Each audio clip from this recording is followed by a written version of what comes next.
അയ്യോ എന്റെ ബാഗ് പോയേ. അയ്യോ അയ്യോ ചതിച്ചോ. എടാ നോക്കി നിൽക്കാതെ അവനെ ഓടി പിടിക്കടാ ഒളിമ്പിയ. നോക്കിക്കോ, ഞാനിപ്പ അവനെ പിടിക്കും.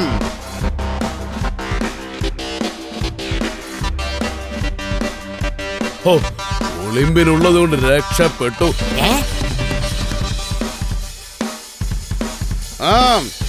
അവിടെ നിക്കടാ കള്ള. നിക്കില്ല. എന്നെ തോൽപ്പിക്കാമെന്ന് കരുതണ്ട. എന്നെ ഒന്ന് തോൽപ്പിക്കേ. എന്നെ കാണിച്ചു തരാമടാ. അയ്യോ എന്നെ ഞാൻ തോൽപ്പിച്ചേ. ഇവനൊരു മണ്ടൻ തന്നെ. വേഗം രക്ഷപ്പെടാം. കള്ളം വേറെ വഴിക്ക് ഓടിപ്പോന്നു. അയ്യോ